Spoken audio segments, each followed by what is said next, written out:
तो hello friends, welcome to my YouTube channel. और इस वीडियो में आज हम अपना सेकंड पॉइंट लेने वाले हैं, historiography in the medieval period. अगर आप चैनल पर नए हैं तो चैनल को सब्सक्राइब करें और बेल आइकन को दबाना ना भूलें हमारे लेटेस्ट वीडियो देखने के लिए।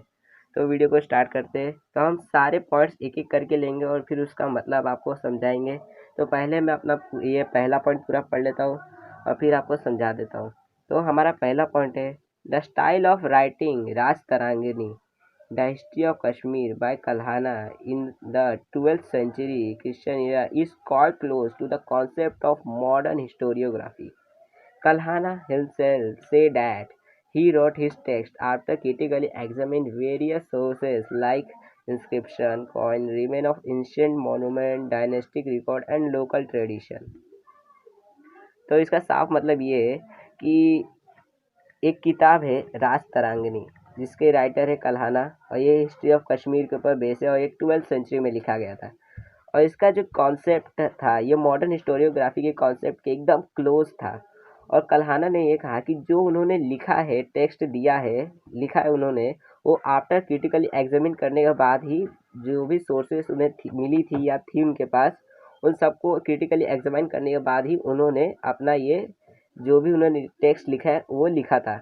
जैसे उन्होंने बहुत सारे सोर्सों को क्रिटिकली एग्जामिन किया, जैसे कि inscription, coin, ancient monument, dynastic record और ये जो लोकल ट्रेडिशन, सबको उन्होंने अपने एग्जामिन करने के बाद ही लिखा था अपना टेक्स्ट।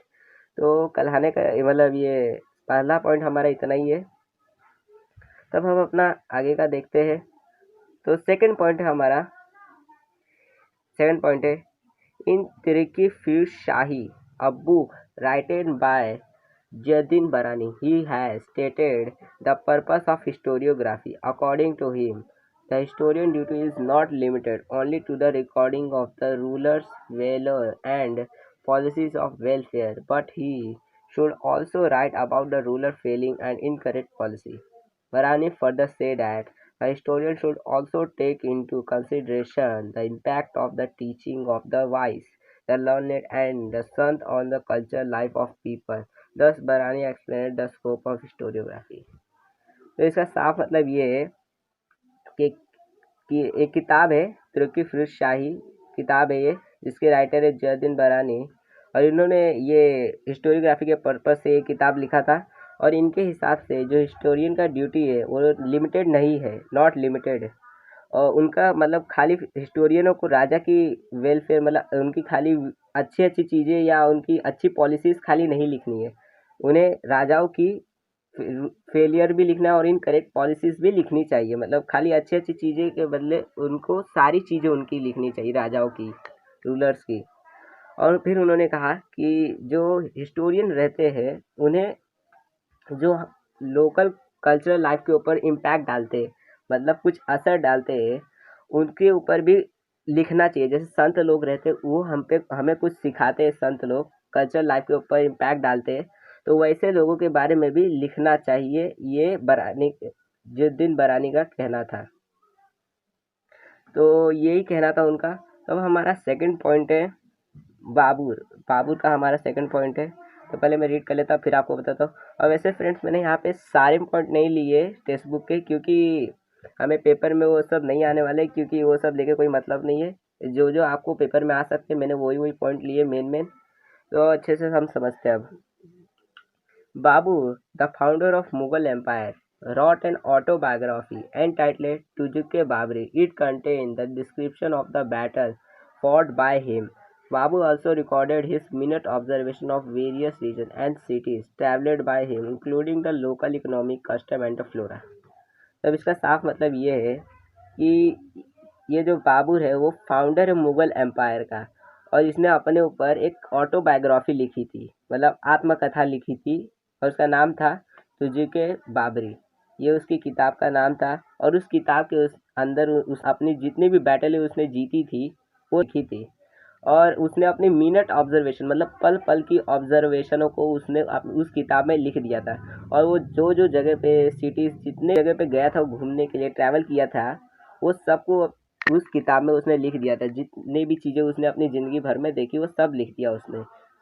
तो बाबर का इतना ही है। बाबर का जो एम्पायर जो मुग़ल एम्पायर है मुग़ल एम्पायर का फाउंडर है, और उसने अपने ऊपर ऑटोग्राफी लिखी है, और उसके अंदर उसने अपने मिनट ऑब्जर्वेशन, पल पल का जितनी भी लड़ाइयाँ जीती सबको उसने उसके अंदर लिख दिया। और किताब का नाम है तुझके बाबरी। और नाम फ्रेंड्स से किताब का नाम याद रखिए, पेपर में आ सकता है। तो अब हम आगे अपना फोर्थ पॉइंट की तरफ चलते हैं। तो हमारा फोर्थ पॉइंट है भाकर। भाकर पेपर में बहुत बार आ सकता है फ्रेंड, इसलिए आप इसे एकदम अच्छे से हम लोग समझ जाते हैं। तो पहले मैं रीड करता हूँ आपको, फिर आपको समझाता हूँ। Bhakar is an important type of historical document of medieval time. It contains eulogies of the hero and story of historical event, battle, life of great men. Maratha Bhakar are of various types. Sabhasad Bhakar was written by Krishnaji Anand Sabhasad during the reign of Chhatrapati Raja Ram Maharaj. It is an important Bhakar for getting information about the rule of Chhatrapati Shivaji Maharaj. यहाँ तक आपको पहले समझा देता हूँ, फिर आपको एक ही बार में पूरा समझा दूंगा। तो इसका साफ मतलब ये है कि जो भाकर है वो एकदम इम्पॉर्टेंट टाइप का हिस्टोरिकल डॉक्यूमेंट है मेडिवल टाइम का। और इस भाकर के अंदर इंफॉर्मेशन रहता है अबाउट हिस्टोरिकल इवेंट के बारे में रहता है, या बैटल के बारे में रहता है, या ग्रेट मैन के लाइफ के बारे में रहता है। ये सब के बारे में उस भाकर के अंदर इंफॉर्मेशन रहती है। और वैसे ही एक मराठी भाकर बहुत बहुत तरीके के होते हैं। उसमें से एक है सभासद भाकर, जिसके राइटर है कृष्णाजी अनंत सभासद, और ये छत्रपति राजा राम के टाइम का है। और इसके अंदर इंफॉर्मेशन है about rule of Chhatrapati Shivaji Maharaj के रूल के बारे में, मतलब वो कैसे रूल करते थे। इस भाकर की वजह से हमें इंफॉर्मेशन मिलती है। अब हम अपना अगला पढ़ते हैं। भूषण बांची भाकर describe the battle of Panipat. Another भाकर एंटाइटल्ड पानीपताची भाकर is also about the same event. Holkarachi Kipiyat provide information about the Holkar and their contribution to the Maratha rule. Bhakar can be divided into various types such as biography of king, dynastic history, description of event, history of a sect, autobiography regarding grievance based on mythologies, and state administration by a king. तो इसका साफ मतलब ये है कि जो एक भूषण बाची भाकर है उसके अंदर बैटल ऑफ पानीपत के बारे में इंफॉर्मेशन है।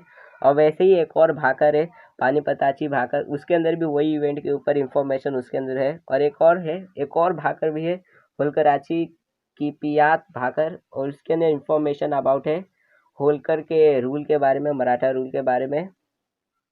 और भाकर बहुत सारे तरीके में डिवाइड हुए हैं, जैसे कि बायोग्राफी ऑफ किंग के ऊपर, मतलब राजाओं की कहानी के ऊपर, और कोई भी लड़ाई हुई रहती है उसके ऊपर, और जितने भी जो भी अगर हिस्टोरिकल कोई इवेंट हुआ है या हिस्टोरिकल ऑफ सेक ऑटोबायोग्राफी के हो सकते हैं, उसके अंदर भी डिवाइड हुए रहते हैं। और मिथ मतलब आपको पता है, मतलब कोई भी झूठ रहता है, मिथ मतलब उसके ऊपर भी रहता है कि उस झूठ का मतलब सच्चाई पता करने के लिए उसका भी एक भाकर हो सकता है। तो मतलब ये सब तरीके के भाकर होते हैं, ये सब डिवाइड है। अब इसका साफ मतलब पूरा आपको बताता हूँ एक ही बार में। तो भाकर एक बहुत ही ज़्यादा इम्पोर्टेंट टाइप का हिस्टोरिकल डॉक्यूमेंट है, और ये मेडिवल टाइम का है। और इसके अंदर रहता ये कंटेन करता है, मतलब इसके अंदर रहता है हिस्टोरिकल इवेंट के बारे में, हीरोज़ के बारे में, और बैटल के बारे में, ग्रेट मैन के लाइफ के बारे में। और मराठी भाकर बहुत तरीके के होते हैं, इसमें से एक सभासद भाकर है जिसके राइटर है कृष्णाजी अनंत सभासद, और ये छत्रपति राजा राम महाराज के टाइम के है। और इसके वजह से हमें रूल ऑफ छत्रपति शिवाजी महाराज के रूल के बारे में पता चलता है। और ये एक और भाकर है भूषण भांची भाकर, जो हमें डिस्क्राइब करता है बैटल ऑफ पानीपत के बारे में, मतलब इसके बारे में इंफॉर्मेशन देता है। और वैसा ही एक और भाकर है पानीपताची भाकर, जो हमें वैसे वही इवेंट के बारे में इंफॉर्मेशन देता है। और जो होलकर की पियात भाकर है वो हमें होलकर के कंट्रीब्यूशन के बारे में बताता है, मतलब उसका क्या योगदान था मराठा रूल में, तो उसके बारे में बताता है। फिर भाकर बहुत तरीके में डिवाइड है, जैसे कि बायोग्राफी ऑफ किंग के में, dynastic history, description of event, और जो सब के ये सब में डिवाइडेड है भाकर। तो भाकर का यही है। तो हम भाकर का यही तक है। तो इस वीडियो में हम यहीं तक देखेंगे। इसका अगला पार्ट मैं जल्दी बना दूंगा, तो अगर आप हमारे चैनल पर नए हैं तो सब्सक्राइब कर दीजिए। और इसका अगला पार्ट मैं बहुत जल्दी ही बनाने वाला हूँ, तो हमारे चैनल को सब्सक्राइब कर दीजिए अगर आप हमारे में नए हैं इसका अगला पार्ट देखने के लिए। थैंक यू फॉर वॉचिंग, और जितना हो सके फ्रेंड्स इसको उतना शेयर करें अपने फ्रेंड्स के साथ। Thank you.